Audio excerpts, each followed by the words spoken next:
What up, football fans all over the world? It's your boy, Mac the Giants fan, here with my guy, the super dope co-host, Adam Costas. You don't know what time it is. It's time for that real deal NFC East round up. Punch that intro.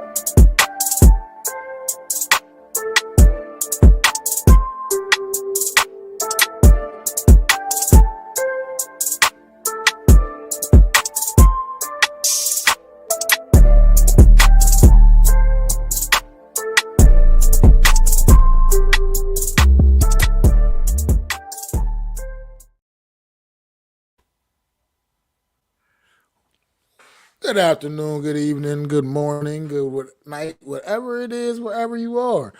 Thank you for tuning in to another edition of the Real Deal NFC East Roundup. I am Mac the Giants fan. This is my super dope co-host Adam Costas, and we just want to wish you guys a very happy holiday season. This will be the final show of the 2024 calendar year. We will not be here next Wednesday on Christmas Day. So we're wrapping it up for the 2024 this week right here, and we get ready to get loose. But how you feeling, Adam? Wow, think about that. Next week is Christmas, folks. Obviously, we'd love to give you a show, but we want our family time. There's games to watch, food to eat, presents to open. A lot going on. So we're gonna pass on this show just for this week, just for next week, and hopefully give you a banger of a show today to get you through your holiday season and your new year, obviously. Absolutely, man. So let's all get right to it, man. Let's get to the 1 o'clock window on Sunday. Let's go. Start off with the Cowboys. Cowboys traveling across the country, taking on the Carolina Panthers. You almost want to say red hot Carolina Panther team, even though they haven't been winning the games, but they've been playing really good competitive football, and they've been making every game interesting. And they look like the Carolina Panthers we all knew they were coming into this season on Sunday against the Dallas Cowboys, man. What's your take on it? What's going on, Big Simple, man? Thanks for stopping in the building. I appreciate it, man. It's interesting you say that because we were talking about this team, and I thought the Carolina would upset the Cowboys after a heartbreaking loss. It looked like the Cowboys decided to rally and realized like they should have probably won against the Bengals, and that they're not going to let this team get the better of them. You can start to see what happens with Rico Dowell. They're now rushing for over 100 yards. That's the thing that's happened the last 3 games. They've rushed over 100 yards. They've won, minus the game against Cincinnati, which, let's be honest, they probably should have won the game with that weird fluky thing. Who knows what's going on, Big Symbol? So I think the Cowboys, I wouldn't say saved their season, but, they played hard, and they took advantage of a team that, has been red hot is a term you used. I would say they're very warm. This team, Panthers, they were having some success. They were kind of feeling themselves. We hung with Kansas City. We hung with Tampa Bay. A Cowboy team. They probably took them a little for granted, and that's what happened. They came crashing back down to earth. The Carolina Panthers, and they also took the Eagles to the brink. I think they also thought they would have that game here, right? If we could take the Eagles to the brink, and again, any given Sunday. So I think they underestimated the Cowboys. Cowboys came to play. They looked at it. They got their win. I wouldn't say they're back in the playoff hunt, but if you look at the graphics, they're technically still there mathematically. They got a puncher's chance, bro. They got a puncher's chance. Well, had they won last week against the Bengals, it's not going to be easy. Had they won last week against the Bengals and they didn't have that fluky loss, I would have been like, damn right they're in the mix, because they would have been 7-7 at that point. And you have the Falcons, you still have the Commanders who are 8-5. They may lose their game to Philadelphia this week, and now you're at 9. They're 9-6 or whatever it is they'll be at, right? And you're at 7-7. If you win your game this week, which you did, you would have been like at 7-7 going into this week's game, whoever you play, and a chance to tie it up, right, or be closer to getting that maybe that last wild card spot. So, while I agree they have a puncher's chance, unless the teams in front of them take a dive, it's going to be tough because you still got the Rams in there, you still got the Seattle in there, and we'll talk about this on Premium Takes, obviously. But there's a couple more But teams that. see, here's where I'm getting at you, Adam. I'm going to throw this at you. Don't throw this at your direction because this is the Cowboys' remaining schedule, and this is why I say they got a puncher's chance. The Buccaneers this Sunday. Then they take on the Philadelphia Eagles, and then they end their season with the Washington Commanders. So theoretically, those are the type of teams that you kind of, well, not the Eagles so much, they're just so far much further ahead, but the Buccaneers, the Commanders, those are the teams right there that are standing in your way, directly in your way, because obviously we're not getting two teams out of the NFC South. So It's going to come down to who wins that division. You know what I mean? And the Commanders right now, they're right there in the Cowboys' way as well, but they have an opportunity to do something about that, control their own destiny, so to speak. So I'm not obviously rooting for this to happen. I mean, they're the Cowboys. I hate them. You know what I mean? I don't care what happens with the Cowboys, but at the end of the day, they got a legit puncher's chance, and the way their schedule is set up, they kind of can truly, in a sense, control their own destiny. And like I said, against the Bengals, had they won, this would be a little easier to say. Tampa Bay, every game from here on out for Tampa Bay is going to be critical. Obviously, we're going to be talking about another NFC South team that's nipping at their heels. So a Cowboys team, if you're looking at them, they can beat Tampa Bay. It's not out of the realm of possibility that they can't beat Tampa Bay, right? That's what I'm saying. Their defense is solid. If they can get their run game to continue what it is, and it's not like they're world beaters on defense in Tampa Bay. They're solid, but they're not world beaters. So if they steal this game from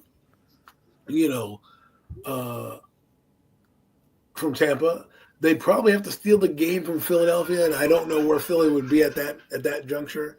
So,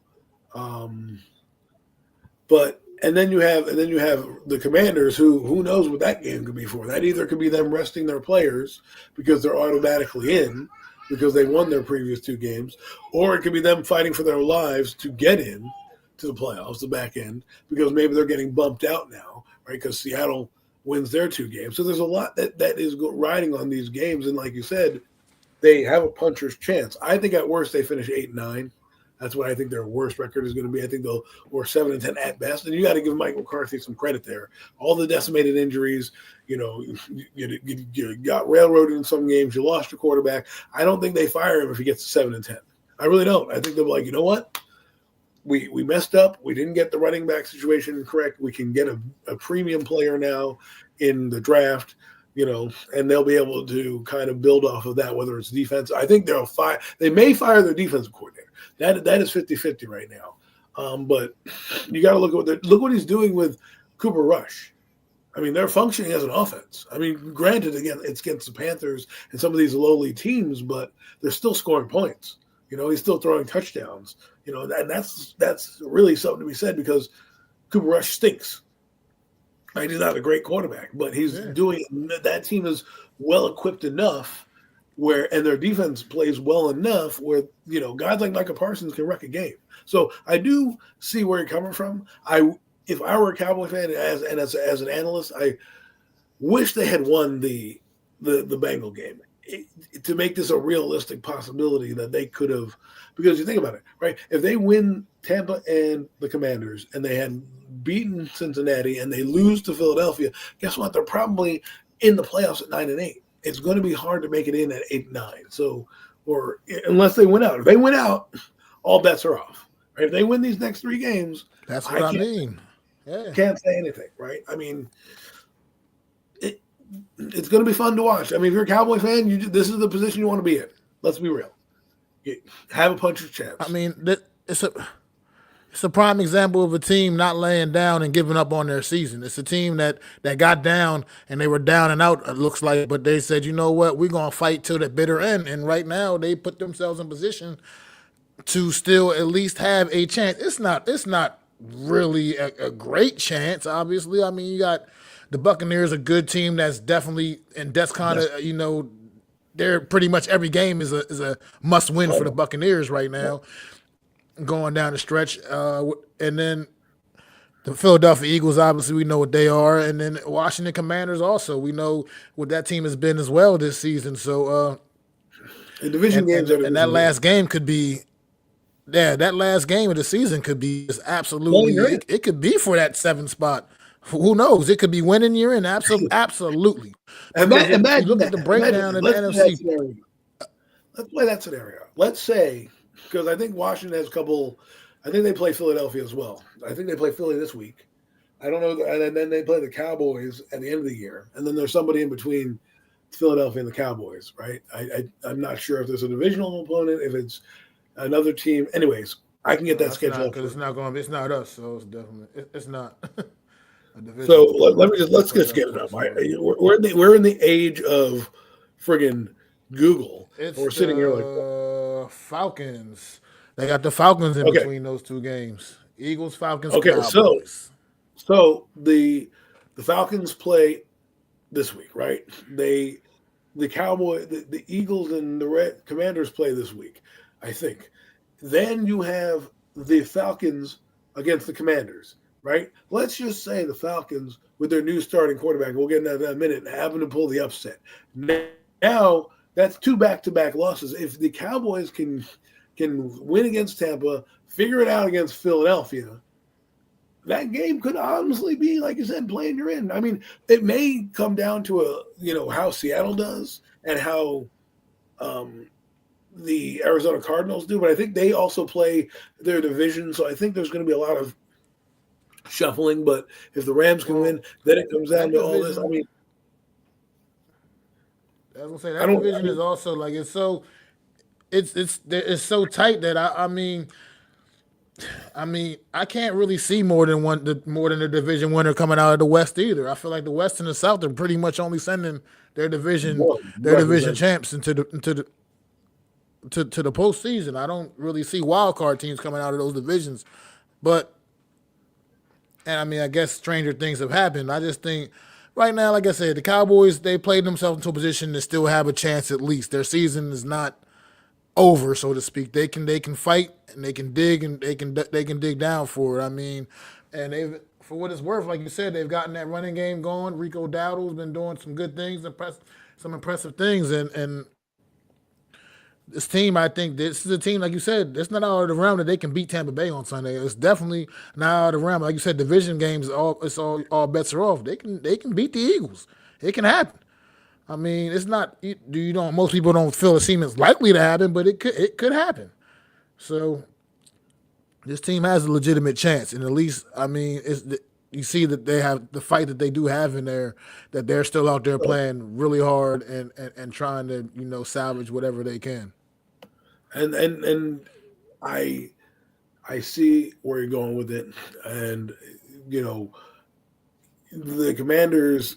I mean, well, let's not get into the Commanders. Let's just talk about the Cowboys. Let's say Cowboys. The Cowboys have to imagine that they're in because there is a chance that the Commanders may falter if you look at their three games. I'm not saying they will, but you know they're on the cusp of winning 10 games, right? So if they can get over the hump and they can be, because right now Philadelphia's only real challenge for this game is this game. Like who else is on their schedule, right? So if Washington loses and the Cowboys somehow upset, now you can play that game, that if game, right? Um, I don't think they will beat the Eagles, but you never know. And then you don't know what the other teams are going to do when they come out. For all we know, Seattle could hit the skids, right, and go on a 3-game losing streak, 4-game losing streak, and and fail, or so could I don't think. I think the only way that the Commanders can't get in right now is if somebody ends up with the same record as them. That's basically it. Because right now, at 9 wins, everybody below you minus Tampa Bay and the Rams have like, 8 wins or less, right? And so they're at 9 wins and they're the wild card. So is Green Bay. So there's probably, and of course, the Vikings as well. So there's a logjam there. So the Cowboys have a puncher's chance if they win the remaining games. That's the only way they can get in. They have to win the next 3. If they do somehow, It'll affect a lot of things in the NFL. That's for sure. The Cowboys can change the course of Absolutely, the NFC absolutely. It future just right now. Think about I that. mean, it's going to be interesting. These last 3 weeks could be quite interesting going down the stretch here with these playoff positionings, man. But shout out to our guy in the chat, man. No Mets, no Nets, no Jets, man. Always coming through, showing love to the show, man. Definitely appreciate you, my brother. But yeah, let's get to the Commanders. Let's talk about the Commanders a little bit. They came down, went right down to the wire on Sunday. Looked like they had that game pretty much in control most of the way, but then the New Orleans Saints fought back and almost stole one right in the end, man. Going for the win instead of going for the tie. I mean, I guess it makes sense when you're the 5-9 Saints. Why are you gonna go for a tie? You might as well go and try to win the damn game. And they went for it. They didn't get the 2-point conversion. Commanders hold on, get the 20-19 victory, man. How do you feel about this one, Adam? Well, it's interesting to see that New Orleans is rallying around Spencer Rattler. You remember the Saints played the Giants last week, so we got firsthand knowledge of what they were, and they definitely needed some playmakers, and they got that in this game. I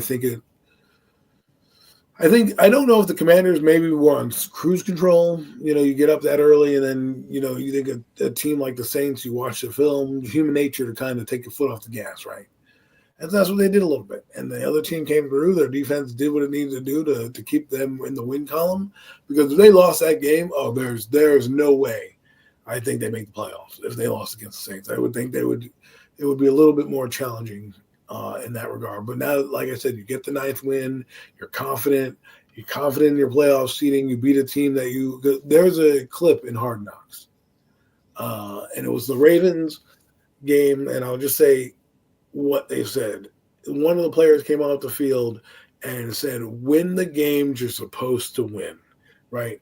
And this game, Washington's supposed to win. So at the end of the day, they did their job. They won games that they were supposed to win. This is one they did, and they handled it. What we always say, what do we always say here, Mac?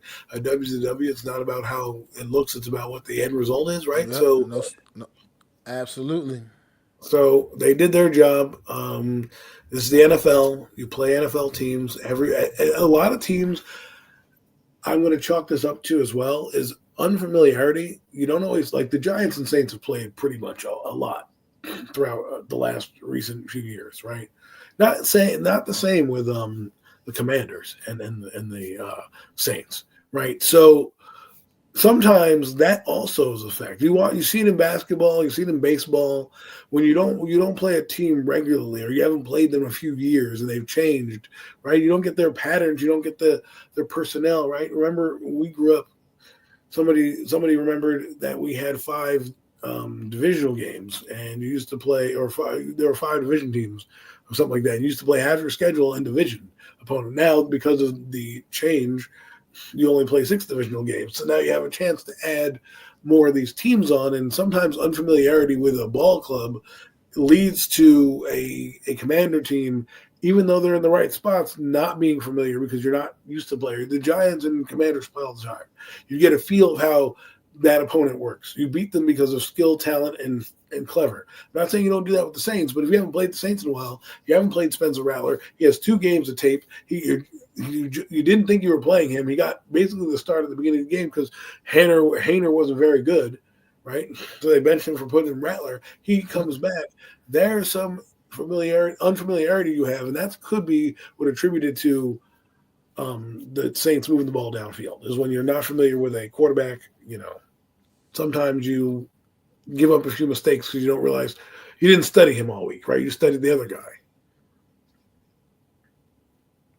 Yeah, I mean that's facts. That's true. Well, but ultimately, like you said it best when you said there's no such thing as style points. It's about getting the W, and they still managed to do that. And can right now they're still hanging on to that 7th seed, and they got a pretty strong hold on it right now. I mean, to be honest, it's pretty much up to them. It's how they finish their season off, and they got a tough one this week. Obviously, we'll be talking about that a little later.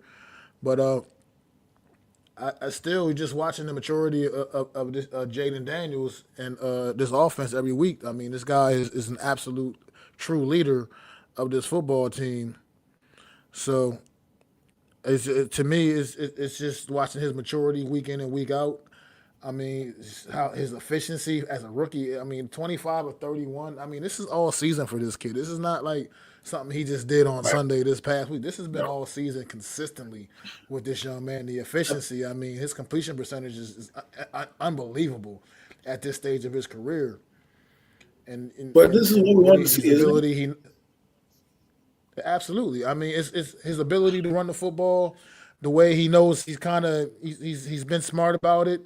He's not putting himself out there. He's not really taking the big major risk. So We I learned his mean, lesson.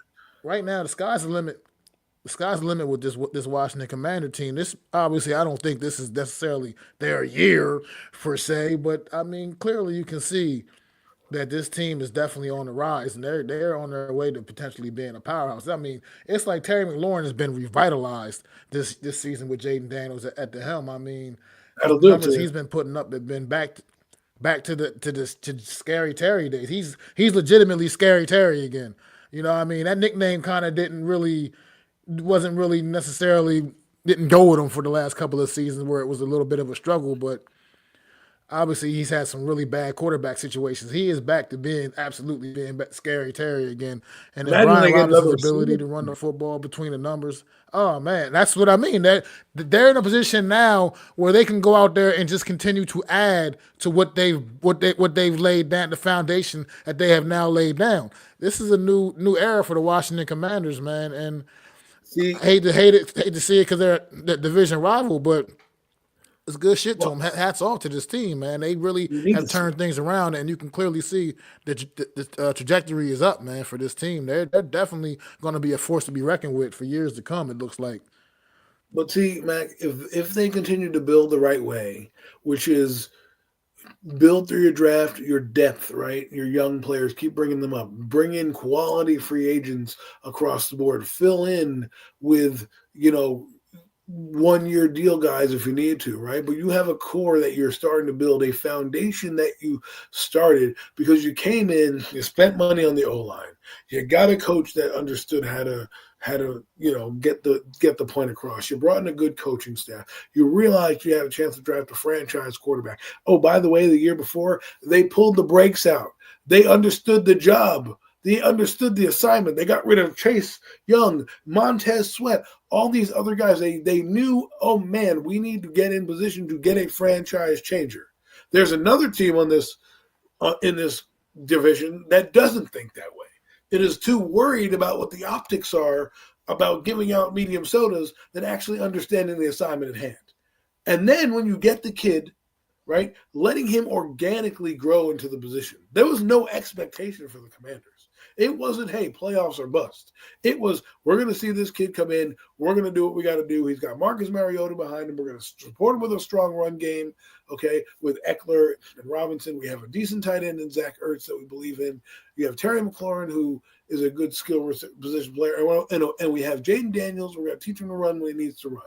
And boom, simplified the offense for the kid. On defense, they brought in character guys who understood who understood how to run the defense, who were leader of men. And Bobby Wagner, Frank Louvu, and just Dan Quinn understanding how to run a defense. And those guys putting that leadership down to have a level of excellence and a culture of how they did things. Okay. Before that, they were a shitty franchise that didn't do anything. But they understood the assignment. They got it. They put a kid in there that everybody believes in. And look where they're headed now. Mac just said it. And if they're smart, they will bring in guys like, let's say, that Chris Godwin or another receiver of that ilk. Maybe they draft on the offensive line, get another defender. I think they'll draft on the defensive side. They have Marshawn Lattimore that they stashed away. Now, he may not play for them, but he might be a good, valuable pick next year when he comes in healthy. Now you have a corner on your side. Plus, you're developing some of the other guys you drafted in Stinney or Stanisi, I think, back there, and a couple other guys that you've drafted. You have Frank Louvu. Who are you going to pair him with Bobby Wagner? Add another defender, right? Jamon Davis, who they got rid of, goes to another defender in Minnesota, is doing well there. But now you bring in a guy who can actually fit your system, and you got what they call a culture builder. No matter what Dan Quinn is doing, you're laying a good foundation for what's to come. right? And if you are a team like the Giants, you should look at what the Commanders have done. Don't expect those results because obviously Caleb Williams is struggling in Chicago, and so is Drake May. But you saw what they did. They understood the assignment, and now they can quote unquote compete and rebuild at the same time because they understand what they have. They still have depth guys there. They're probably going to re-sign players. Players are going to be invigorated to go there. Then Jaden Daniels, the new hot thing in the NFL, right? Jalen Hurst was the new hot thing. People want to go play with these guys because they're winners. They get it done. They understand it. It changes your franchise. It changes the aura of who you are. And I'm not I don't want to say I want to see them fail, but as a content creator and a person who's done this show the last 2 years, you can really see the transformation and how they set the groundwork to set this in motion. I definitely agree, man. It's because I feel like he was playing to impress the fans in that game. He's like a legend in New Orleans. Yeah, I mean, he definitely was like a home game for Jaden Daniels down there, being back down in Louisiana, getting to play in front of a lot of family and friends. I'm sure. But like I said, right now, The moment I'm wasn't just too big impressed for him. what this young man's been doing. The Nah, moment's not not at too all. big for That's what I'm saying. That's how the whole season's been with him. I mean, like I said, like people can say anything they want. I'm impressed with this young man's completion percentage. It's ridiculous for a rookie. Rookies shouldn't be this under control. Like this young man he looks like a veteran out there, all like he's been here before. Doesn't look him. The like he's game out is here playing his first season in the NFL, man. well, you see, He's an instant leader, and he's just changed the whole dynamic of this franchise around. but think about this, Mac, and I'm sure we've hung on them a little bit, but we're not going to be here for a few weeks, and we need to get some of these points across and home. So we'll hang a little bit. That has reinvigorated them, right? The expectation level that we talked about at the beginning of this year, and this show in particular, we said that they would be battling for third or fourth place. The fact that they're in second place Yeah. behind behind a team that's arguably considered the best in the NFL, right, in front of them, and they're hanging with some of these bigger teams, they're learning a lot about themselves. Let's see how they can parlay this if they do it the right way. They have a model of what doesn't work in the New York Giants. If you look at what they've done and you look at what you're doing, do not do what they did. Do not say, hey, now we're going to compete. Say, listen, we need to try to beat the Eagles. How do we do that? Let's baby steps. Keep building the team. Keep fleshing it out, right? Sign some guys. Remember, because a lot of guys are playing for contracts and this, that, and the other thing. Find out who your core guys are. Wherever the playoff run takes you, build off that playoff run by not being stupid. Draft smartly. Make your trades if you need to. Get in position. I think the Marshawn Lattimore thing was a great move because even though he doesn't play, he gets a year in your system. Right, you may get to sign him on the cheap next year, and now you have a starting caliber corner over there that's on the books. That's a smart move for a team that's winning. They can do that, right? Start to make those smart moves, and eventually those moves will trickle down into wins, right? The best part about what you're seeing with Jaden Daniels is the moment's not too big for him, right? He may not blow you away spectacularly every week with his passing numbers, but he's a great right now game manager, and I want him to build off of that. And he's got the personality for it. He's been in big games in LSU. And, if you're, like I said, if you're a Commander fan, you got to be impressed with what's going on. Whether or not he wins Rookie of the Year, not Rookie of the Year, Rookie of the Year, I think probably will go to him, at least Offensive Rookie of the Year. It's in his hands. What I do you mean, I call know is Bo making a Nix case said for it that. now? I think Bo Nix is making a case for it now, but that'll be talk Well, about that another time. true. It's going to be a tight race down the stretch. Yeah, absolutely. I mean, it's a two player race. That award's only between those two young men. I mean, that's it. There's nobody else in the conversation for the offense rookie of the year. But it's a matter of who's going to come out on top between those two. It's not even up for debate at this point anymore. It's going to be one of those two young men.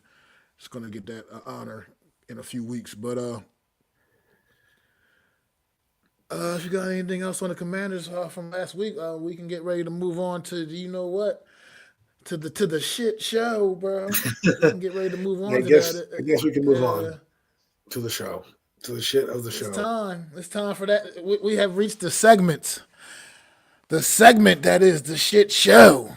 That is the New York Football Giants hosting the Baltimore Ravens, coming into this game 16-point underdogs at home. Can't Disappointing. make this shit up. And Baltimore covered the spread. Anyway, Tommy DeVito goes out early in this one with a concussion. Tim Boyle comes in. He's kind of throwing the ball all over the place, but at the end of the day, the New York Giants are what the New York Giants are, and they are a disgrace in the NFL right now, currently. And they took that L 35-14. Adam, what's your thoughts on what we saw on Sunday from the New York Football Giants? We saw an uninspired effort. Um, we saw a team that, was undermanned. They didn't really rise to the occasion. All quarterbacks came in. The reason why we're going back with Locke is because DeVito's in concussion protocol, but he gives us the second best chance of losing. Drew Lock over Tim Boyle. Tim Boyle's unfortunately the best quarterback on the fucking team, and that's sad because he's a booty ass quarterback. But he moved the team bink bunk bunk. I mean, he wasn't impressive, but he was through the first touchdown. But if you told me that Tim Boyle was going to be the next person to throw a touchdown pass for the New York Giants after Daniel Jones, I would have told you don't. I'm going to take that bet. I'll run. I'll be like Drew Lock and Tommy DeVito. No way, Tim Boyle's going to do that. Well, folks, look, if there that touchdown pass he threw to neighbors, Daniel Jones would have never thrown that pass. He would have never even attempted that pass. So that's why Ryan Day was like, back to Drew Lock because we need the tank. The tank is in. They don't do anything well defensively. They couldn't do a damn thing. Couldn't stop the run. They couldn't stop passes to save themselves. And I'm another plane flying overhead. This is just a dumpster fire. I don't think this is rock bottom. I told somebody the other day, I said, the Giants haven't hit rock bottom much. There was a 2017 season, but that was because the bottom went out. We lost all three wide receivers. The offensive line went down. 2013 wasn't a great year either, but we ended up somehow still not being that bad. 2017 landed us with the number 2 pick, right? And we didn't pick a quarterback then. And the Giants didn't find any ways to really win any games that year. They still ended up number 2. And I have a feeling that's what they're doing. Think about that. You already hear the smoke of what's going on with these two guys. Where there's smoke, there's fire. Okay? There's a lot of other things we're going to talk about in this segment that I've been hearing and listening to that I also find offensive. But besides the play on the field, they can't do anything. I mean, listen to this. Okay? Listen to this. Top 5 pick. Who's the top 5 pick on the 22 draft, Mac? Do you know who that was? I'm scratching my head right now. I think the number 5th pick. Wasn't his name Kayvon Thibodeau? 2020. Kayvon Thibodeau. Oh, yeah, him. Yeah. I forgot about him. I forgot he was on the team. Yeah, you know why you forgot about him? Because he had 1 tackle, if that. They gave him a half a tackle. I don't even know how you make a half a tackle, but apparently he got half a tackle, okay, in the game. In this game, you got half a tackle. Well, this is what I mean. We talk about the young guys playing because a lot of the young guys are playing hard, right? They're playing hard because they have nothing else to do. They don't know if they're going to be on the team. Kayvon Thibodeau clearly is mailing that shit the fuck in. I'm sorry. You can tell me what you want. Oh, come back from injury. That's your presence? Half a fucking tackle? You were on the field for like 80 plays, and you made half a fucking tackle? Are you kidding me? Like, what? You have Dane Belton making 12 tackles, which, by the way, tells you exactly what you need to know. When a safety is leading tackler, you are bad at tackling at team. Okay, Micah McFadden, as much as I want to make him a starter, fucking terrible. Okay, he's like, I like Micah McFadden and I like what he's doing, but there's times where you're like, dude, I saw him run at the running back and just throw an arm in and flip. Now, I don't care because I want them to lose, but I'm just saying, like, these guys that we're playing, we want to bring back. All these guys, you say, oh, bring them back. No, they're all in chopping block. You know what? Evan Neal played better than Kayvon Thibodeau. I didn't hear Evan Neal's name once, and I didn't hear Kayvon Thibodeau's name once. That's not good. That's not good on one person's end. Kayvon Thibodeau is supposed to be a fly-around defensive end, and he don't do anything. The defense is terrible. The offense can't stop a nosebleed. 5 touchdowns to Lamar Jackson. He took the foot off the gas If it wasn't for a fumble, they would have had to say you probably would have had 6 touchdowns in the game. And I'm not trying to complain because they're losing. I understand that. And I don't really care if they give effort. I don't. I understand that the stakes are stacked against us. But What's up, what I Wells? wanted to say, Merry Christmas to you, brother. what I want to say is this. This is an atrocious football team. They have lost the heart. They're completely they're in complete tank mode. I don't think they're going to go on the road and win. The locker room is fractured. Guys are only caring about their stats, right? And there's a guy on the Twitter space. I'm not going to mention his name, but he always does the doom and gloom, even more so than most people think I do. And he's like, the Giants are going to win and blah, blah, blah, and fuck up the draft status and all this stuff. Why? Because Atlanta has nothing to play for. The Colts have nothing to play for. The Eagles won't have anything to play for. And I'm like, listen, they'll have something to play for. Okay, one, they don't want to lose to the fucking Giants because they're the worst team in football.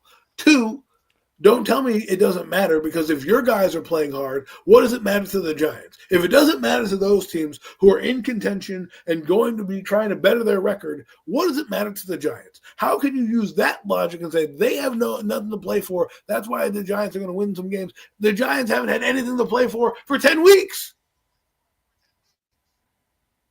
How are you going to tell me that these other teams don't have anything to play for? It's an atrocity.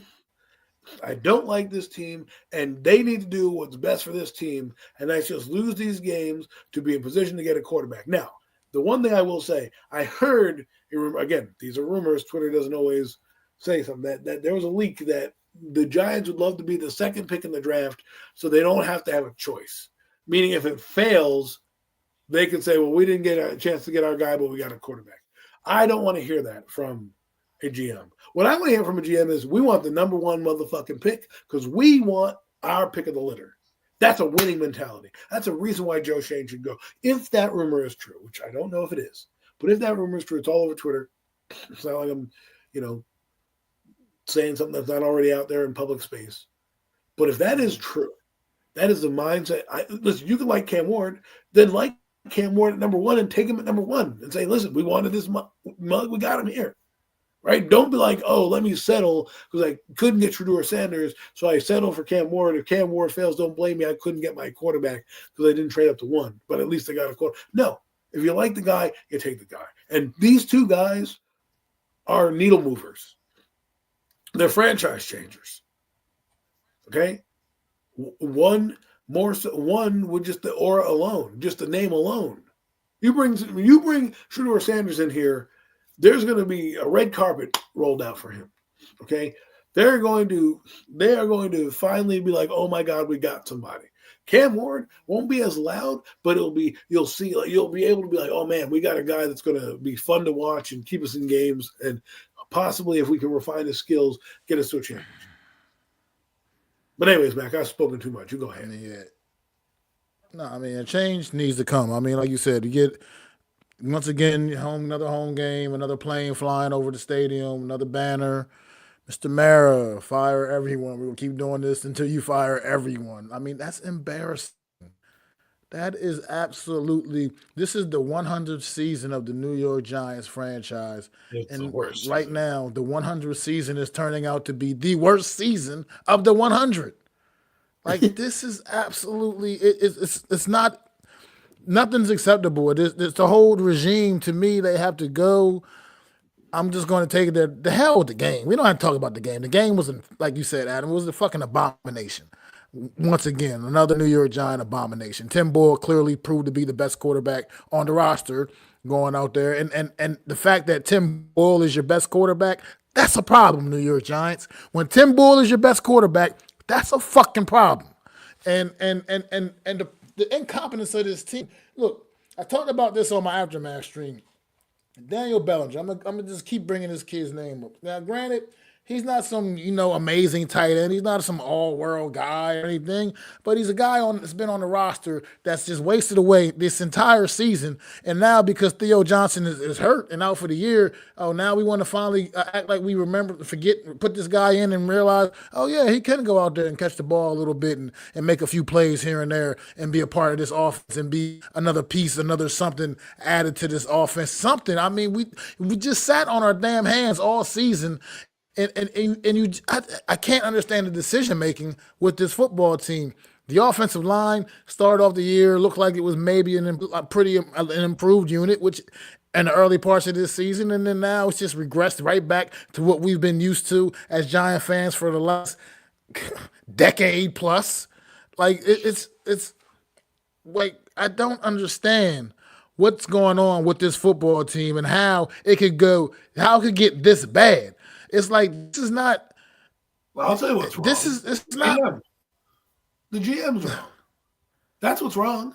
I mean, every move that he's made has been a bad move. Like this year, we talk about Brian Burns. Brian Burns is not a move you make unless you're drafting a quarterback or you're a winning team, right? You're a winning team. We didn't need Brian Burns. We could have sucked without him. But now we have $100,000 weight on our neck because our GM wanted to trade with his best friend, Dan Morgan. Then we're watching Saquon Barkley have one of the best seasons in NFL history. Rushing title. On his way to a rushing title. Xavier McKinney leading the league in interceptions. Leonard the New York Giants have 2 interceptions all season. Xavier McKinney has like 7 or whatever he has. 7 or 8, whatever it is he has. The New York Giants have 2. I don't know how the Giants have in a year, but get this stat from the game, okay? Lamar Jackson had more touchdowns than he did incompletions in the game, okay? More touchdowns, 5, to incompletions, 4. Yeah, he did. He did. Okay? That is terrible. That is terrible, okay? Terrible. And oh, by the way, we don't play great quarterbacks down the stretch, but you don't need to be that great when you can also run for over 100 yards in the game. This game wasn't even a contest once they were up 14-0. The game was over. It was over. It was over at that point. And then, we go down the field and we do this. Oh, we're going to win. We're going to do that. Shut up. This team stinks. And they're not winning. I don't believe in my eyes they're winning another game. You have to convince me because my eyes. I can't see where a win is coming from. I don't see where a W is coming from. This football team is hands down the worst team in the league. If this team played the the Las Vegas Raiders on Sunday, this team would lose to the Las Vegas Raiders on Sunday because that's where we're at. I mean, obviously there's other bad football teams in this league, but there's nothing that stinks the way the New York Giants stink. It's they're in a whole separate class of their own. Like when you do those little tiers, you can't even have the New York Giants on the bottom tier. They got to be like under the goddamn tier. That's how bad the New York Giants are. They're the 33rd team in the league. You know? They're ranked 33. It's just when you just run back and look back at all the hard knock stuff all during the summer and just look how that see how that absolutely exploited Joe Shane and shows his incompetence. I mean, you got your kid, your little kid in the elementary school, middle school, whatever the hell. He wasn't no high school kid. He was a little kid. Even he knows what the hell you needed to do. He knew what you needed to do. He told you what you needed to do. I think we should get that clip running. I think we should get that clip running more because that clip really personifies what went on in the mind of our GM. Because I keep telling people that he also took things too personal.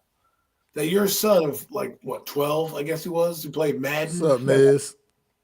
And he was like, just take a quarterback, Dad. You don't get this job that often, right? Or you only get this job once, right?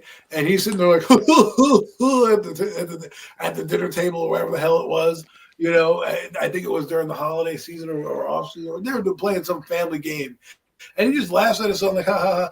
You know how many people say that? Oh, well, my son. Sometimes you need to listen to somebody who's little. They might give you a piece of information that may be pertinent to what your situation was. And if he drafts a quarterback, are we talking about Shane in the light that we're talking about him now? No.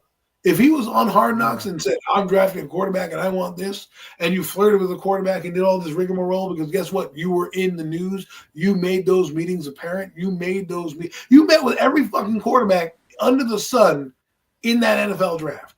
And all you did was take Malik Neighbors after that because you wanted to run it back with your quarterback who you played this out. And the worst part, and I told this to people when it happened, real time, I said the Giants don't need to be in Hard Knocks because they went from January with the Wink Martindale shit, firing him and Kafka not getting jobs and having the big offseason splash of getting Brian Burns and signing all these guys to extensions, and then you're like, oh, okay, great, boom, get to the draft, you're at every college quarterback pro day under the sun, McCarthy, Penix, you went to Caleb Williams, you did this, you did that, you went to Jason May Daniels, only to find out that you draft a receiver at number 6, right? And then we're like, all right, cool, whatever, man, we'll move on. Joe Shane's an idiot, but, we don't need to do it. Then they're like, oh, well, guess what? Giants Hard Knocks coming out. You're going to see the process happen all over again. You're like, wait, what? We're going to see everything that happened? All the talks about Barkley? Because remember, they said Barkley didn't want to get back to them. They couldn't get back to Barkley and their people. Well, guess what? We found out in Hard Knocks that wasn't true. That wasn't true. And Hard Knocks, like you said, has ruined Joe Shane and the Giants in what they did. Because everything that they did in that show, and that's what you wanted to put public, mind you. Who knows what happened that was left on the cutting room floor, as they say. Who knows what was left on the cutting room floor, which probably could be worse. Who knows? But this is what they came out with. And every move that he said, I'm comfortable with the quarterbacks.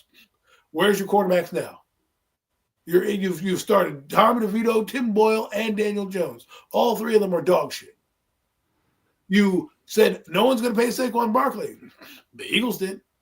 And now he's going on the league rushing title. You said no one's going to pay McKinney $17 million. The Packers did, and they're winning. They're in the playoffs right now. Okay? You traded Leonard Williams. Guess what? He went to a better situation. And what did you do? You parlayed those draft picks into what? Into Brian Burns, who has gotten you 8 sacks for $100 million, which you could have gotten that same production from maybe Hassan Reddick or a guy who's cheaper. But you went with Brian Burns, who has maybe had one double-digit sack season his entire year. And the Panthers, the dog shit Panthers, wanted to get rid of him. What does that tell you? And you paid an arm and a leg for that guy. Not to mention you brought in Isaiah Simmons, who does absolutely nothing. You drafted Marcus McKeithen and Josh Azudu, who probably shouldn't be on an NFL roster. Evan Neal is just getting propped now, and you threw him under the bus quicker than you could throw Daniel Jones under the fucking bus. Okay, you threw Evan Neal under the bus at the beginning of this year. Well, he needs to get better. Daniel Jones, it was my fault. Yeah, okay. You are a spineless twit, Joe Shane, and it shows. Players don't like you. They don't want to play for you, and that's why we need to get rid of you, okay? Because I want people who are going to want to come here because they understand the management. Look at a team down the road we were talking about. Washington, Adam Peters. They like Adam Peters. They like Dan Quinn. The ownership group is giving them autonomy on doing what they're doing. They do right by their players. They're men. They're showing their respect out there. What do we get? We get a guy who doesn't even want to listen to his son, is laughing in the owner's face saying, no one's going to pay Saquon. No one's going to do that. Every single thing that you said has backfired in your face. Because remember, this was your time to win. Your moves are only reflected on the field later on. And now you have the audacity to blame your coach. We'll say, well, I brought in the players. We're 1-5 in close games and all this other shit. You throw your coach under the bus to what? Save your ass. And now I have to hear that you'd rather be the second pick instead of the first pick because you don't want to have to choose and make a hard decision. That is not what I need in leadership. That's not a leader. It's a loser. And that's what the New York Giants are right now. It's a bunch of losers. Unfortunately, that's what this regime has converted this football team into. I mean, it's a loser's mentality. So much promise down the It's stretch. like they go out there. I feel like they're defeated as soon as the ball is kicked off. Like that. Like that's already it. Like they just like that's it already. Game over. Well, That's the energy you get from this football team. but see, Mac, here's the thing. Like you look at the other teams across the league that are bad, right? The Raiders are bad because they have no quarterback and their team is decimated. But they're not really trying. They're terrible, right? But you see the Jaguars going toe to toe with teams, taking them into overtime, winning a game, doing scoring points and still looking like a functional football team out there, even though they suck ass, right? Inspired play. Now, I'm not saying I want to see inspired play because this team is a dumpster fire. But what I'm saying is when you compare our shit to what's going on in other teams, you have to say these guys can't be back. And I'm telling Brian Dable too, because he's not exonerated of fucking drama either. First, you fire the best defensive coordinator that we had in a long time, who basically saved your ass last season. Otherwise, you're probably not winning any games without fucking Wink Martindale. People forget about that Buffalo game, okay? That Buffalo game wasn't lost necessarily by the defense. It was lost because you didn't inform your quarterback on what to do when the play was called for 2 plays. So he ran the clock out and threw a bad pass in the end zone. That was on you. But you blame the defense. And this year, you put the onus on the defense to stop teams because you are a bad coach and you have a bad offense. You came in for offense and you're failing. Look at the team you're about to play. Raheem Morris, that defense is clicking. Okay, people are talking about, and we're going to segue into the game right now. People are talking about, oh, we're going to beat Atlanta. What makes you think we're beating Atlanta? That team dominated the Raiders on Monday night. Dominated them. If it wasn't for incompetent quarterback play, that game would not have been close at all. At all. If Kirk Cousins hit McLeod in stride, that guy is still running. That defense was ferocious. And they're coming and looking at their chops, knowing they're back in the playoff mix with this game, knowing it's a must-win game. They win the next 2 games. They're 10-7. Imagine, if I'm Raheem Morris, I'd rather go 10-7 my first year and not make the playoffs than go 8-9 and say I lost to the fucking Giants, a team that's first in the league or whatever, and I lost to these other teams. Dude, they know what's at stake. They're in their building. They just got Michael Penix Jr. starting. Michael Penix Jr., who, by the way, Joe Shane, you passed on. So 2 quarterbacks might upstage you, but should also lead you to your firing. Bo Nix, who's having a Rookie of the Year type campaign, who you thought wasn't good enough to be on your team. And now you have Penix Jr., who if he comes in and beats your ass on fucking Sunday, which I think is going to happen regardless of who the quarterback is, that's going to be another red flag on you. It'd be bad business if that were to take place. But let's go before we get to going to next week's games, man. Let's talk about this last game on the NFC East on Sunday, the 4:00 window. The Eagles hosting the Pittsburgh Steelers, man. I know this Eagles team, man, is they're just fine. They show you how dangerous they are on the offensive side of the football. You had all the controversy the week before, the AJ Brown stuff, and Jalen Hurts and this all whatnot. So all they did was come out in this game and instead of just having Saquon Barkley pound it out on everybody, they came out here and Jalen Hurts was slinging that ball all over the place. 200-yard receivers on the day in Devontae Smith and AJ Brown. This football team's they're just a loaded football team, and you said it best earlier. They arguably are the best team in the league right now. What's your takes on this game right here against the Steelers on Sunday? They're the best team in football, Philadelphia, in my eyes. Okay, we may not want to acknowledge that, but I feel this was the hardest. No, don't get me wrong.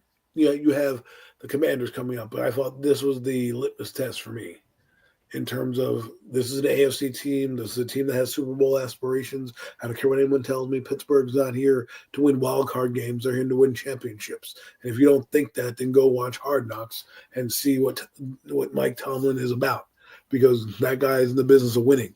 His word's not mine. And so they're trying to win championships. His word's not mine. So when you have a caliber of game like this, and you could say it could have went different ways, but the Steelers had their shot, and they panicked and they made mistakes, and the Eagles found their groove. And once they found their groove, the game was hard to come by for them because they could not elevate to the level of, they didn't have the offensive firepower to go band for band, as the kids say, with the Eagles when it came to dropping pass. And A.J. Brown put on a clinic. I mean, put on an absolute clinic out there. The message was heard, the message received. And so did Jalen Hurts. He played one of his best games he's played in a long time, showing you why he's a quarterback, a good quarterback. And I was talking to a friend, AK, Reality Check. He's out here, leader of the Hardcore Sports Network. He was. What's up, Alex? What's going on, Alex? He was talking to me about, we were talking about, Jalen Hurts didn't throw the ball a lot. And we brought up that styles make fights. For example, Barkley's running the football down people's throats. Means Jalen Hurts doesn't have to throw as much. And when he does throw, make it matter. And that's what he did, right? So we look at those games like, he only threw for 100 yards, but he had a touchdown or two. So he made it matter because his boy, Saquon Barkley, was dominating the game. They didn't need him to rely on. Well, guess what? Now they put it in his right arm, and he threw for 290 yards and ran for like 50 yards and had a touchdown that way. So, he did fumble the ball, but remember, he has a broken finger, and that was T.J. Watt that knocked out, a future Hall of Famer, and that's what he comes to do. But my point is that this Eagle team knows how to beat you, and they can stop you. They didn't have a great running game. They had a good passing game, and they stifled that offense. And you know what I saw that I didn't really see last year in Philadelphia? I saw a fight. They want to fight you. They want to beat the effing piss out of you. Okay? Like, look what happened with Jalen Carter. People don't want to talk about that, but last year they wouldn't have been doing that. Last year they wouldn't have gotten up in your face. They wouldn't have been angry. Now they're angry at you.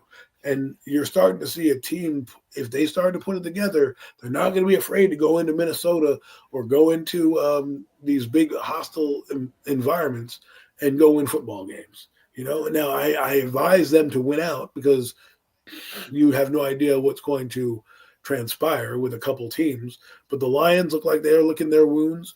Minnesota has a game against Green Bay, and that's always funky, right? So if Minnesota loses, they'll try to be the second seed because they will have to beat the Lions at the end of the year, which means if the Eagles win out, they'll have home field. And what better way to do that than get your buy and have people come to you? Their defense has been playing fairly well. They've actually played astounding. They're one of the best defenses statistically in the league. Now, again, people don't like always statistics, but I feel statistics, when utilized in the wrong way, don't tell the story, but if utilized correctly, can actually help emphasize your story. And right now they're like first in pass defense. They're first in like the run defense.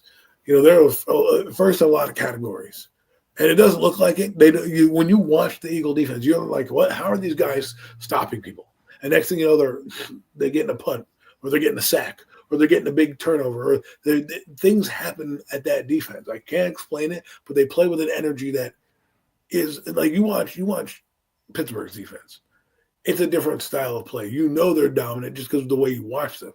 The Eagles, you don't know that they're dominant. Next thing you know, they're making tackles. They're rallying to the football. They're stifling people. They're getting their guys down, and it's those type of fundamentally sound things that they do that allow them to be good, right? They're not. Are we talking about they're great? No, their secondary is good, but they're all young.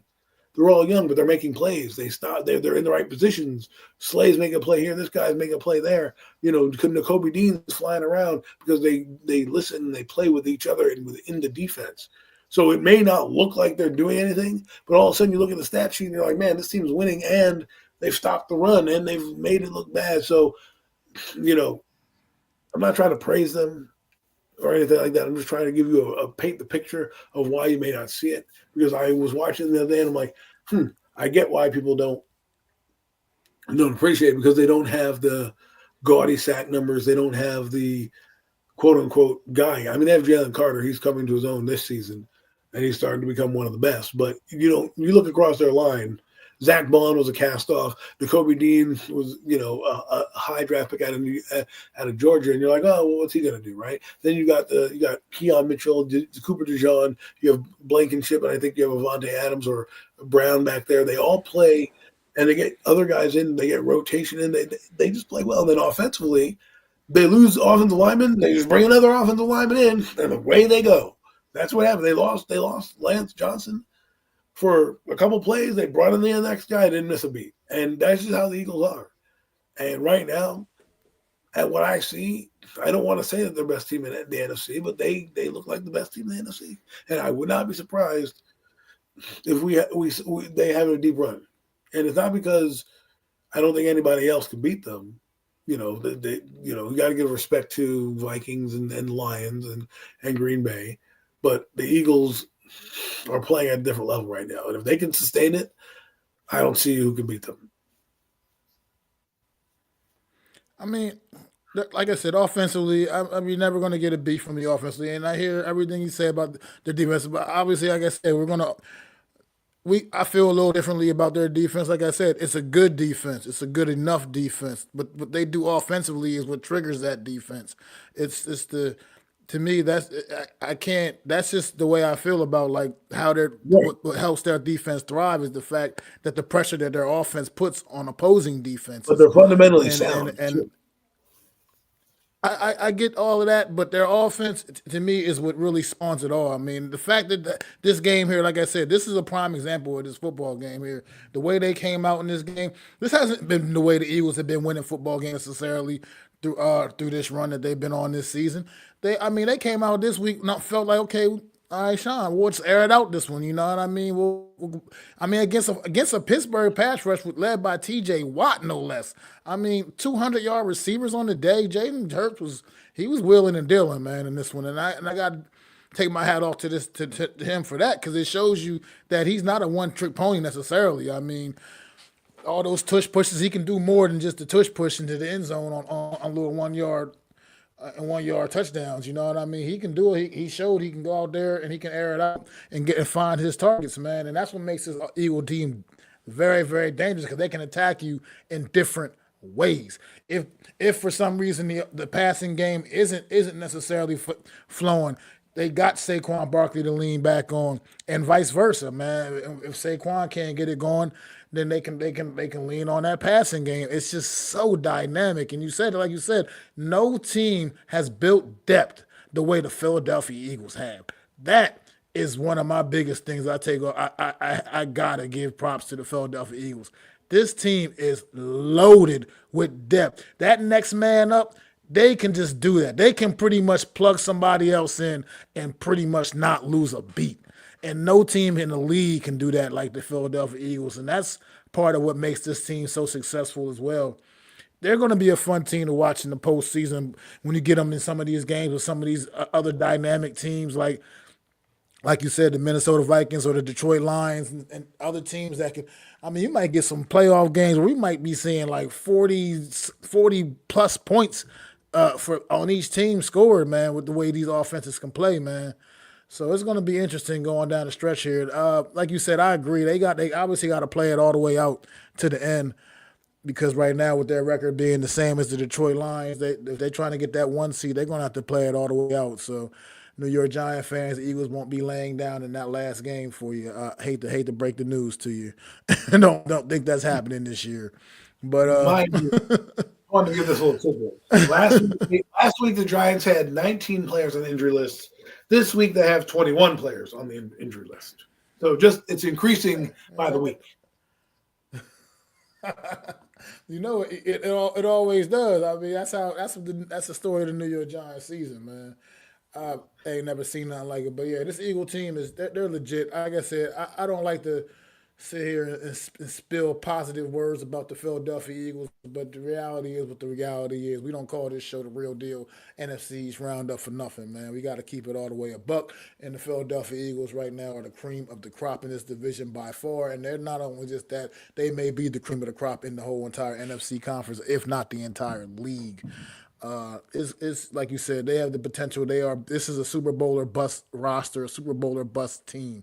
Nothing else is acceptable. Honestly, it's no win a playoff game. No, this team is Super Bowl. This is a championship ready football team. Nothing else is acceptable. Nothing less than that is acceptable. So that's where we are with this team, and it's going to be interesting seeing them all the way through, man. But Yeah, I hate saying nice things about the Eagles, Adam. So I got to stop right now. Stop myself. I Uh, mean, going forward, they have the softest schedule of the three teams that are in the race for the number one seed. Um, as the Minnesota Vikings play Green Bay, and I think they play Chicago, and then they play Detroit again, and I think Detroit plays somebody else that's not that hard, but then they finish up with Minnesota, right? So there's a chance that Minnesota may want their revenge in their building to get the home seed. I don't think the Eagles are going to let up, even against the Commanders. I think they're going to try and get 100 yards rushing by Barkley and try to push him towards a rushing record.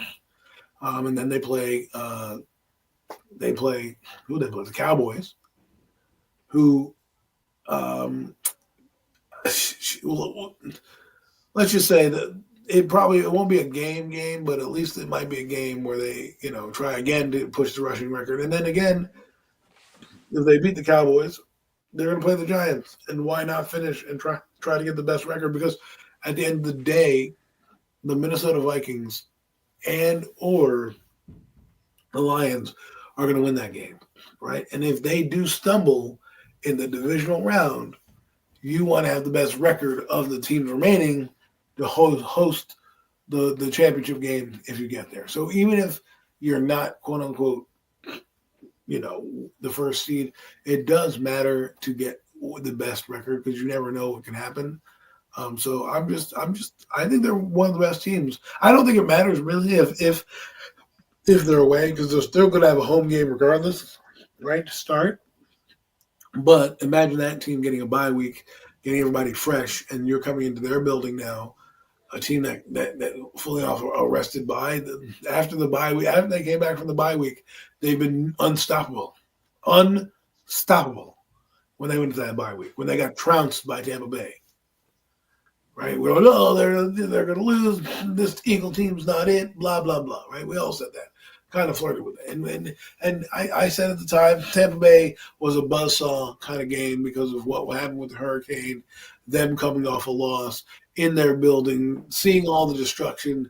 They were playing at another type of emotion that sometimes you don't get. Sometimes that extra emotion just you need to let it out on somebody, right? And the Eagles were that team and it showed. It showed that happened. They haven't lost a game since, and that was after their bye week.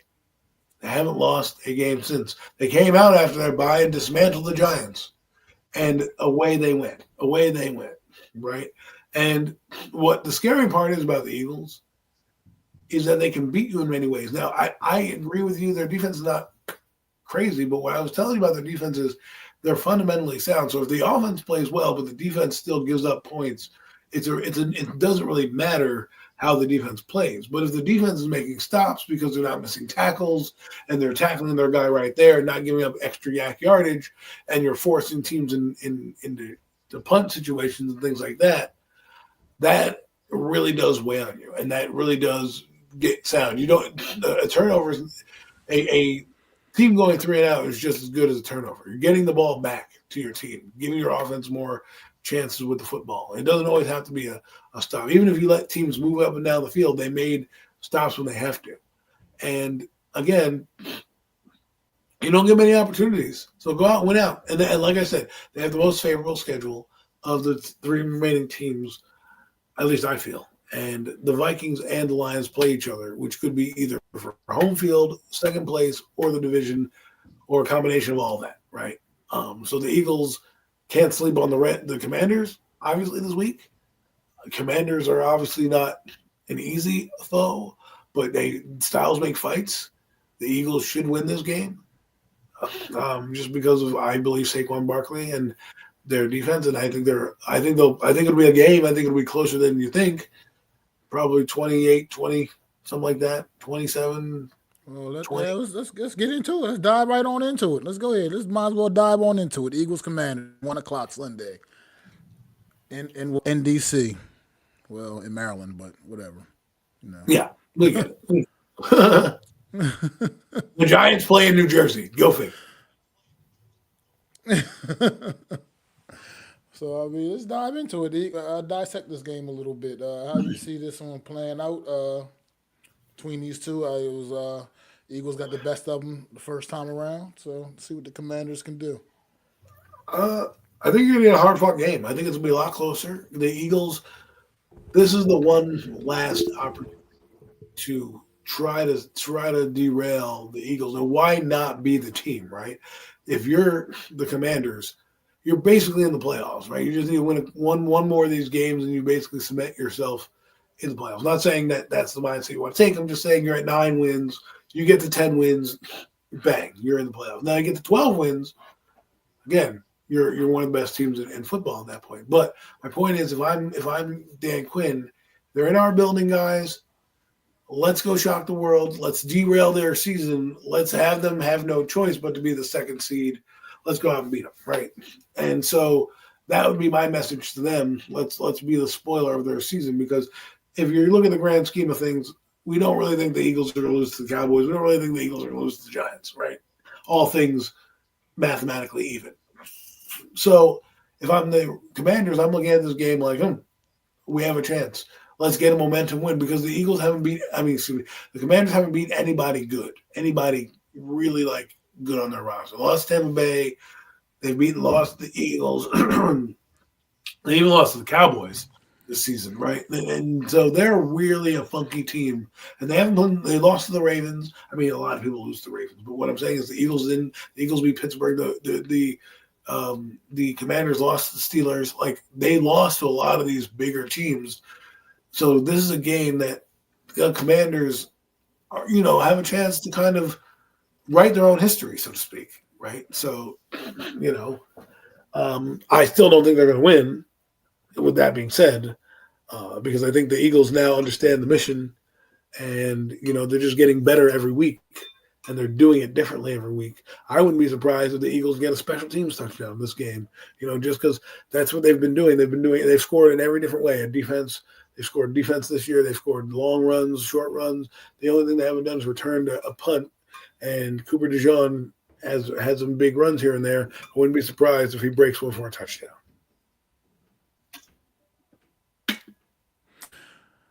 Yeah, I mean, look, I think this is a week where you may see the Eagles cool off a bit just this week. I mean, I think the Commanders come out. This is like what you hit on the point. Like you said, they haven't beaten. I don't believe they've beaten a team with a winning record this season. I think all their wins are against the teams with the losing records, the bad teams that's been on their schedule. Every good team they've played, they've taken the L. Let's face it. Cowboys. I mean, that is what minus the Cowboys. Cowboys got them, but Cowboys weren't one of the better teams in the league. They just got the Commanders that day. But Right. I think this is an opportunity for the Commanders to come out and kind of get that proven win and prove that they belong. That they do belong up here where people are kind of slating them right now. They're sitting here right now in that 7th spot, hanging on for that playoff spot. And I think this is an opportunity for them to come out in front of their home fans and really, like I said, get that big statement win of the season. I mean, I don't think this is obviously. It's not going to derail the Eagles' season by any, and the Eagles are going to still win this division and go on and represent the NFC East in the postseason from being the division champ. But at the end of the day, the Commanders have an opportunity here to, like I said, just get that statement win. And I think they will. I think they'll find a way to get it done. I think they're going to be absolutely prepared. I think that whole Saints game could even have been that they were already preparing for this game. They may have been already getting ready for this game this week against this Philadelphia Eagle team, So, I mean, I'm not to make excuses up for them almost losing that game against New Orleans on Sunday, but I could see them, kind of putting some things in, getting ready for this. I mean, what was going to be a huge matchup against this Philadelphia Eagle team this Sunday, man. I think the Commanders do find a way. I just believe in what I see from this football team.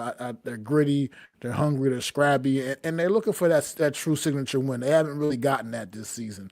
As good a year as they've had, they really haven't gotten that good signature win, like I said, against like a really worthy opponent. So this is their opportunity. This is honestly probably truly like their last opportunity to make that to get that kind of a statement victory. To be honest, and I think that I think they find a way to do it. I think the Commanders this is going to be a fun one. I might just tune into this game instead of watching the Giants and Falcons, just because it's probably What going to time be is a this much game? better game. 2 o'clock? A much better, much. They're both at 1 o'clock. They're both at 1 o'clock. So Well, I mean, it yeah, might be a better. I'm going to focus on the Giants for reasons when we get to them, but you know, it should be fun. I mean, I'm surprised it wasn't flexed, but you know, they probably didn't think, hey, the Commanders were going to be this good, and here they are. Biggest game. And this is the biggest game of their season, right? They've had played big games against Ravens and things like that, but this is the biggest game of their season coming up, and we'll see what happens. And again, another one for the Eagles. After, like I said, I thought that Pittsburgh was the hardest opponent. They get through Washington, the Eagles are cruising to what 15 wins, right? So or whatever it is, 15, right? 17. What are we at there? We're at 2 wins. it would be 15. It would be 15 So I think they'll if they cruise to don't lose that. any They'll more lose games. their It'll be 15. But it really depends on how they feel. I think they need to keep building themselves. Remember, they stopped at 11 wins last year. They have more than they had this year. The Eagles. I think they just need to keep the train running. If it's going hot, keep it rolling. Don't just boom, boom, boom. Just keep pounding the opponents. That's how I look at it. I know they're talking about, oh, they're going to lie down to the end. Nope, just pound that opponent out. And that's the mindset that I would take. Don't worry about who's there. Don't worry about that person's draft status. Let's go win our ring, right? And that's my message to my team right now. And one thing I will say, I had again, before we move on to the next team, I spoke with AK. He knows all about the Eagles, and we were talking about the blow up about Nick Sirianni. And there wasn't really a blow up. It turns out it was Nick Sirianni trusted his coach to chew that guy out, Jalen Carter, and then he addressed it with the team. I want to say this. Nick Sirianni's come a long way, I feel, in the leadership game. He tried to yell at his guy. He realized they didn't need to yell at his guy because the coach handled it, and then he addressed it with the team going forward, and he's handled some of these little brush fires pretty well. I have to give him credit. I mean, I know people don't like the guy. They want to punch him in the face and shit. I get it. But give credit where credit's due, and this team is playing better than it has. Obviously, the last time they went to the Super Bowl, I don't know where this team is going to lead, but that team was 13-4. This team could end up being 15-2. Think about that. Yep. And let's get to the next one, man. 1 o'clock window. The New York Giants going down to the Atlanta to take on the Atlanta Falcons, who are still in a dogfight with the Buccaneers, trying to win that NFC South division. So the Falcons cannot afford to take an L to the lowly New York Giants here, man. How do you see this one panning out with the debut of Michael Penix Jr. getting the call, getting the start against the New York Giants on Sunday, man? I think What's your it's a thoughts, W for Adam? I think it's a W for Atlanta. I do. I think Atlanta has a lot at stake. This is the biggest game they've played in a long, long time. That fan base is going to be juiced up to see Michael Penix Jr., a new quarterback. They've been harping on that guy for 4 weeks since Kirk Cousins has been throwing interception after interception, and now he's getting a start. Why not start him against the lowly Giants? Get that kid's feet wet against the game. You're not going to have him be spectacular for them to win. You can lean on Bijan Robinson. You can lean on Agier, the running back, and then you have that defense who made Desmond Ridder look confused all evening on Monday Night Football. They're going to do the same thing to Drew Lock and the New York Giants, who are starting in their defense. You're not going to know if they're coming or going, and I think they're going to put a lot of pressure on winning this game because this is the type of game for them with their schedule. Let's look at their schedule. Let's really chat with this so I can give you an idea of the pressure that is on this Falcon team right now. I want to make sure that you guys know they play the Giants, then they play the Commanders, and then they finish up with one more team. 1 second. They got the 8 o'clock game on Sunday night, so there'll be a prime time on that Sunday. So, and the last game of the year. Oh wow, what's happening here? Computers are working all crazy and crap. Carolina or New Orleans, I would assume, right? Carolina, right? I think they play Carolina. Oh, here we are. Yeah, they play Carolina. There it is. So they play the Giants, They play Carolina and they play Washington. Okay, the hardest game of their schedule is Washington. Take care of business against the Giants, end them early, so that you have. Imagine this. Think about this: Penix Jr., Jaden Daniels, prime time, two of the young rookie quarterbacks going up against each other. Oh my goodness! You know what I'm saying? And the teams that they lost to, let's see, they lost to the Vikings, right? Everyone knew that. They lost to the Vikings a week prior to losing to the Raiders. The Vikings are not a team you want to lose to. They lost to the Broncos in dominating fashion, right? They beat the Cowboys. They beat the Saints. They beat the Buccaneers. They lost to the Falcons, and they beat the Bucks in OT in the first game. They beat the Saints, and they went toe to toe to the Chiefs, and then of course they beat the Eagles at the beginning of the game. So this team knows how to, they don't give up many points. They don't give up a lot of points, especially against bad teams. Against the Chargers, they probably should have won that game against the Chargers, but their quarterback play was bad. They lost that game 17-13. Right, Michael Penix would allow them to be better. Again, he doesn't have to do anything. You could probably run the same plays you ran against the Raiders and just be a touch faster, get the ball out of your hands quicker. I think that Michael Penix will allow them to do that, and he's going to rely on the run game. If you watch what they did, Atlanta against the Raiders, they ran the football, got 5 yards, opened up their entire playbook for them. Now, Kirk Cousins didn't hit a nosebleed because he looks a little bit washed. I'm sorry to say that, Kirk Cousins. But this guy, Penix, is a good pocket manipulator. And yes, will he take some sacks? And yes, will the Giants' defense might confuse him here and there? Yeah, but I believe Atlanta's defense, who's nobody's talking about, is pretty good. And I think in their building, with that crowd noise, I wouldn't be surprised to see a couple false starts and putting the Giants in long down and distance. And I just believe Atlanta has too much riding on this game to lose it. And I think they're going to, in Michael Penix's debut, win the game. Oh, I definitely think Atlanta's winning the game. I told you I can't even fix my mouth to say the New York Giants are winning a football game. I'm not going to do it. It's not going to happen. I'm not going to waste my breath saying some nonsense like that. But I think that you're right though. Michael Penix, man, he can come out here and get his feet wet. He doesn't have to do too much. They don't have to put the pressure on his shoulders, man. I think they can just keep it. They can simplify this offense for him because the New York Giants aren't going to be able to stop it. I mean, you start running Bijan Robinson and Tyler Algier at this New York Giant defense. How's the New York Giants going to stop that? That's one of the best 1-2 punches in the league, right there. It's just no way the New York Giants have a chance of stopping that run that combination right there. I mean, and then when you throw in the mix, Kyle Pitts, Drake London, and the other weapons they do have in the receiving game, I mean, look, I don't think this is a contest. I think based off of what we've seen from the New York Giants, this is not a This is not a good matchup. This is not a contest for the. I think this game is going to get away from the New York Giants early. To be honest, I just think they go up big and throws and throws up and blows them. Imagine if Penix blows them out. Like I don't know. Because I am putting the rookie factor in. Like, I get it. He hasn't played a game, but he doesn't need to be spectacular, right, to win the game, right? Maybe he could hit. I don't know. They say he's good in practice, right? Practice is different, but our Giant defense is so bad that if Penix does what you say, how could I would have to look at Joe Shane and fire you. Like, you pass on this guy for fucking Daniel Jones, not even on the team.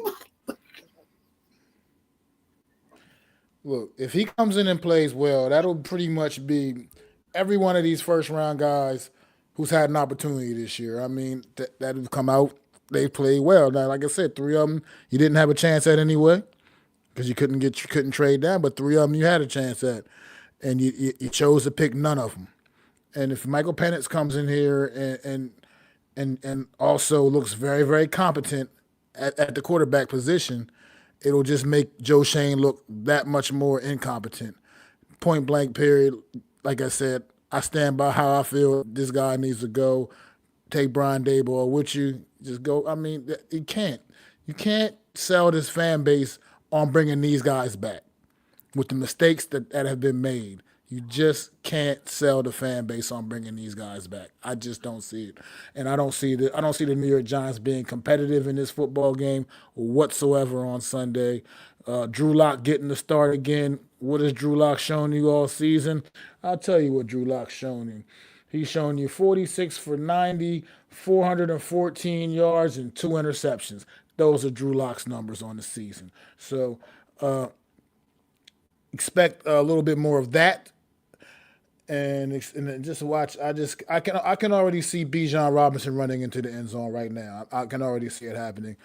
I'm watching it. It's already playing in my head right now. I just don't see where the New York Giants are going to stop.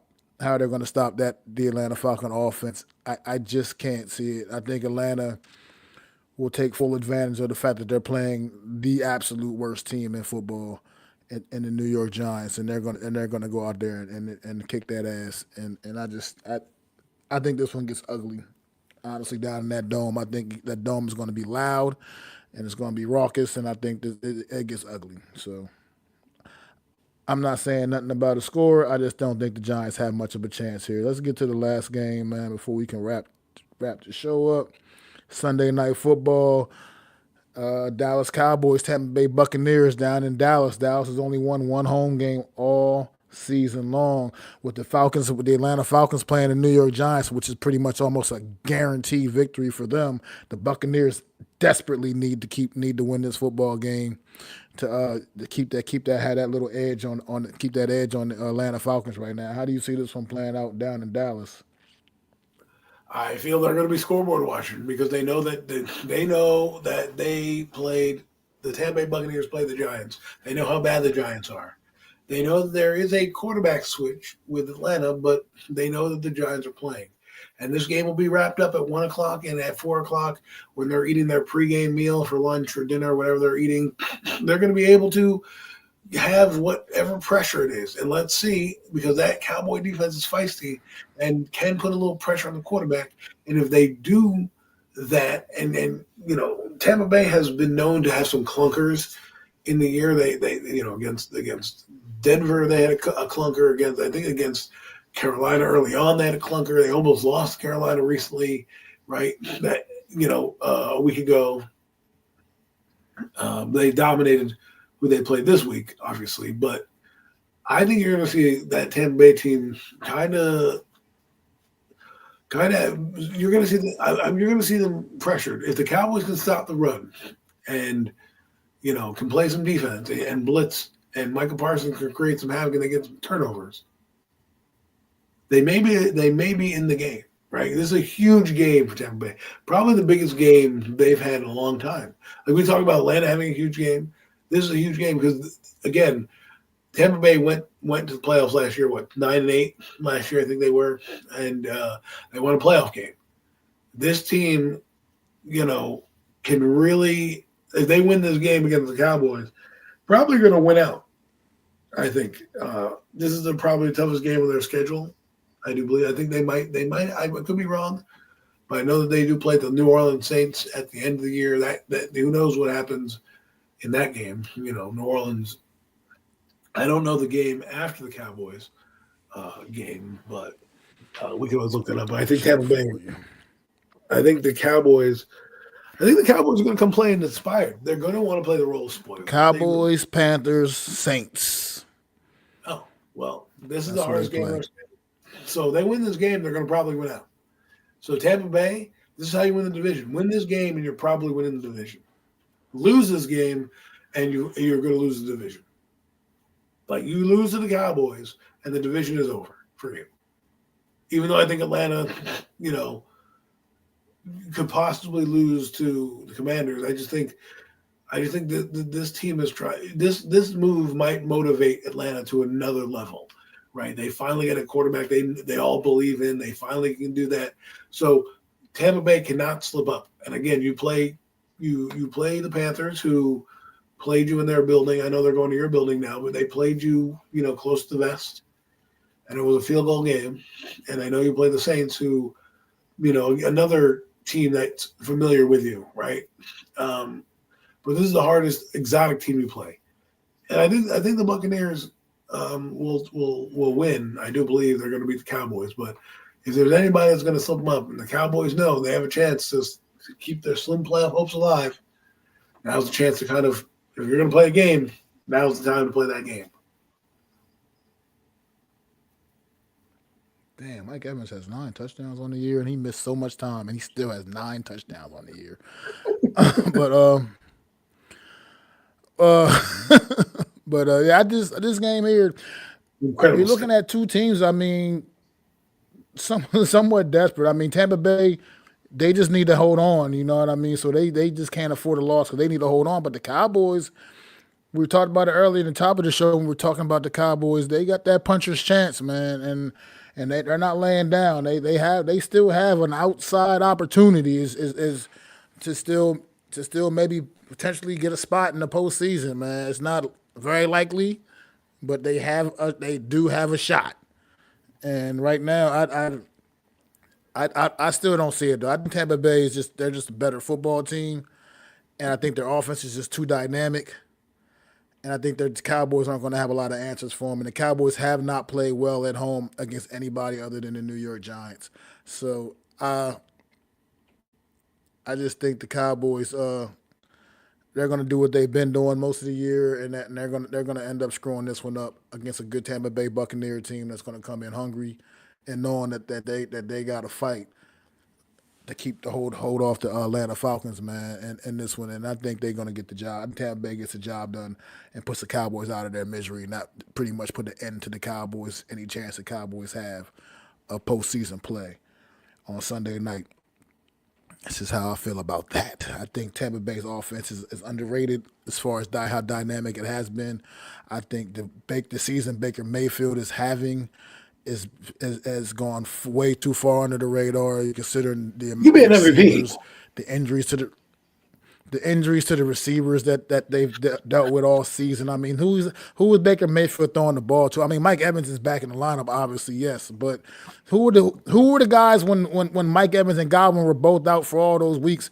Who were the guys Mayfield was throwing to? I mean, Sterling Shepard and I don't even know the other. The only reason I know his name is because he's Sterling Shepard, a former New York Giant. Otherwise, I don't even know who the other guys are. You know what Well, I mean? they got a So it's rookie like player back too. They got a couple of their rookies, McLean or whatever his name is, back as well. So I mean, he threw for 288 yards, 81% completion percentage, 4 touchdowns.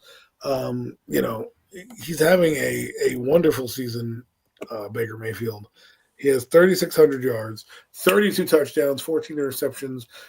You don't want those interceptions to be that high, but 32 touchdowns. They're getting what they paid for, and there's 3 games left. So let's just assume he throws 200 yards a game. He could easily be at 4,200 yards, or he's definitely going to finish with at least 3,900 yards.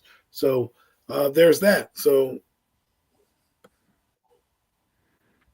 I mean, and not to mention the way Bucky Irvin is running that football, they may have found the answer at running back as well going forward. I mean, for this football team, I'm talking about for years to come. Not obviously we know what we've seen Bucky Irvin this season and seen how right. dynamic he can be as well. So I think Tampa Bay is going to be a little too much for Dallas to handle. Honestly, not as much as Dallas, like I said, Dallas had they had that shot. You know what I mean? I think that's going. I think Tampa Bay puts the lights out on them on Sunday night. Though I just truly don't see them being able to go out there and put up enough points to hang with the Tampa Bay Buccaneers because the Buccaneers can score in bunches as they've proven throughout this season, man. And I think it's just too big a task to ask Cooper Rush to get a W on prime time against what's going to be a very hungry Tampa Bay team on Sunday night.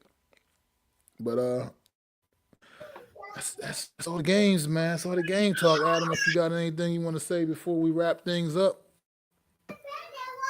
Let's keep the train rolling to the number 1 or 2 pick, Giants. Let's go. We need a quarterback. Yeah, don't screw it up. Don't go out there and try to call yourself winning a football game or nothing. You know what I mean? I don't mind seeing a little bit more effort than what I've seen, but let's still know what the agenda is. The agenda is still to take that L at this point. But at the end of the day, we do want to wish everybody a happy holidays, safe, happy Merry Christmas, man. We won't be back with y'all next week on Christmas Day. We will be taking that week off because obviously it's Christmas. We're gonna spend our time with our family, friends, our loved ones, and enjoy the day as well. And I'll be talking about the sorry ass New York Giants on Christmas Day. I don't. That's not how I want to spend my Christmas, to be quite frank. And so I wish everybody a Merry Christmas, Merry man. Christmas, everyone. And me and Adam will definitely be back for y'all. And January 1st, New Year's Day, 2025, 2025. man. We'll be back with y'all. So thank y'all for tuning in to the final edition of the Real Deal NFC East Roundup of 2024. And make sure y'all sub to myself, Mac the Giants fan, my guy Adam Costas, and sub up to the Hardcore Sports Network. And keep supporting the causes, man, supporting the streams and showing us some love and helping our channels all grow, man. We appreciate it. And we will see y'all in 2025. It's your boy, Mac the Giants fan. This is my guy, the super dope co-host, Adam Costas.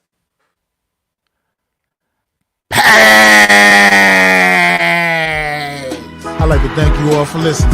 If you was feeling this, please take time to subscribe and smack them likes. Feel free to drop a comment and let me know what you think. Don't forget to ring that bell so you know when I'm dropping new content.